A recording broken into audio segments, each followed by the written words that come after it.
Today is the feast of Corpus Christi, and one of the things that I told the second graders who are making their first communion, I think really is helpful for us to think about as well, because we have the long title of transubstantiation.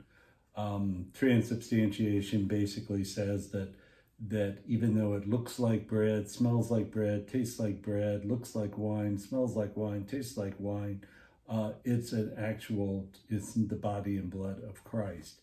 And so one of the things that I talk to them about is really thinking about two things. One is it's not symbolic, and then the other thing is that it's a permanent change. Now, what do I mean by symbolic? Well, symbolic is when you have like a stuffed toy, or you have a painting, or you have a watch, or something that was from a relative or from a good friend or somebody, and it helps you to remember them. So is it the stuffed animal is grandma? No, but it helps to remember grandma, or it helps to remember your dad who gave you the watch or something like that. So it's symbolic. It helps you to remember, but it's not the thing itself. The other thing is that it's a permanent change. And so what we have in the Catholic Church is the tabernacle. So when there are excess hosts consecrated at the Mass, or made holy at the Mass, made the body and blood of Christ, what we do is that we put the remaining hosts in the tabernacle. And so those are the two important things: permanent change and not symbolic. Now, the other thing that I talked to the school about is that I would talk to them about, okay, well, what do the other Christian denominations believe? And they kind of go into four things. One is purely symbolic, that Jesus told us to do it. It helps us as a remembrance, as a memorial of the Last Supper, but there is no change in the bread and the grape juice. Usually it's grape juice. Occasionally they'll have wine, but most of the time in those churches they'll have grape juice. It's not a permanent change whatsoever. There's no change whatsoever. It is simply a remembrance. Then the other one would be like a spiritual communion. So where Jesus says, where two or three are gathered in my name, there am I in their midst. Again, when we have the bread and the grape juice or wine, it helps us to think about the fact that Jesus is there present in our midst. But the bread and the wine or grape juice are not changed. There's no change whatsoever in those elements. Then there is the real presence. Now, the real presence can be, some would believe that it is a permanent change. I've seen an Anglican church when I was in St. Mary's County that had a tabernacle. But most what they'll do is that they believe that the Catholics use the word consubstantiation to describe Lutheran communion. That's not necessarily a good way of thinking about it, because it's using a Catholic phrase to describe Lutheranism. What Lutherans believe is that there's a spiritual union, just as Jesus was fully God, fully man, that the elements of bread and wine are fully bread, fully wine, but also the body and blood of Christ. And then there is the Catholic teaching, which is that there is a permanent change. So what happens if there's elements that are left over? What do they do with the leftover or the remaining communion if they happen to celebrate it? For those who believe in the real presence, what they normally do is that they normally only consecrate to the number of people that are going to be there in the congregation. If there are some remaining, what they'll do is that they'll have people come up and consume the rest, so that there's nothing left over but nothing wasted.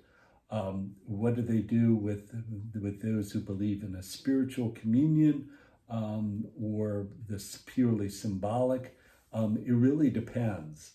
Some allow for people to take the bread home. The grape juice is usually just put back in the fridge, but when it comes to the bread will get stale. So some will say, well, bring the bread home with you. Some will say, well, we'll put it to the birds, we'll put it on the ground, maybe the birds will eat it.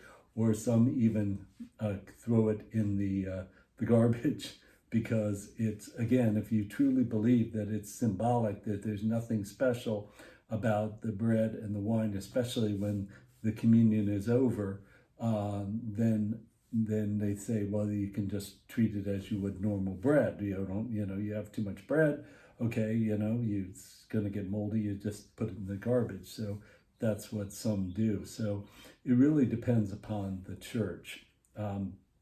But the other thing about the Corpus Christi today is a couple of things. One is that we think about the fact that when we truly believe that there is that permanent change, when we truly believe that it's not symbolic, that it is the body and blood of Christ, then it begins to change us. As the people in the desert, as the Israelites wandered through the desert, but God fed them miraculously through the manna in the desert, why is it so difficult for us to believe that somehow the Lord is feeding his church again through the miraculous, through the changing of the bread and the wine into the body and blood of Christ? And for those who do believe in it, you really begin to see a change in them. There is that desire to get closer to Christ. There's a desire to come to Mass and to receive each day or each week the Eucharist.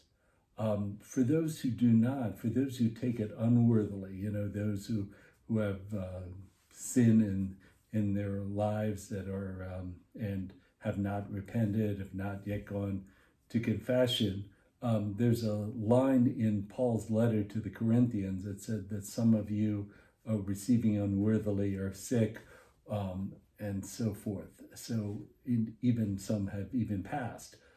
So I thought about that, and I thought about it in terms of myself. One of the things, when I was graduated from college, I really, during college, had not really gone to Mass regularly at all. I started to go back to it when I graduated from college and then came back to the DC area. But I went to a friend of mine's wedding, and in the friend's wedding, what they did is that the ushers really kind of gave you the look to, come on, get up, go to communion.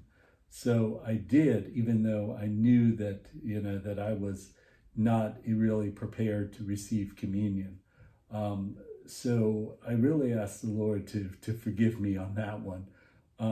But I think it really, in a way, helped me because it really pricked my conscience that, that I had received unworthily, and I really needed to get back into it.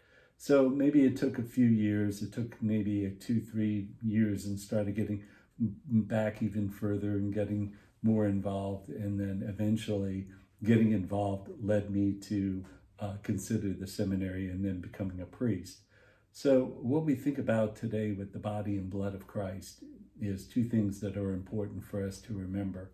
One, that it's not purely symbolic. It is the body and blood of Christ. When the priest says the words of institution, when he says, "This is my body, this is my blood," the words that are there at the Last Supper, when he calls down the Holy Spirit to change the gifts of bread and wine into the body and blood of Christ, calling down the Holy Spirit, that it really does become the body and blood of Christ, permanently changed, and then what's remaining then goes into the tabernacle. Thanks. God bless.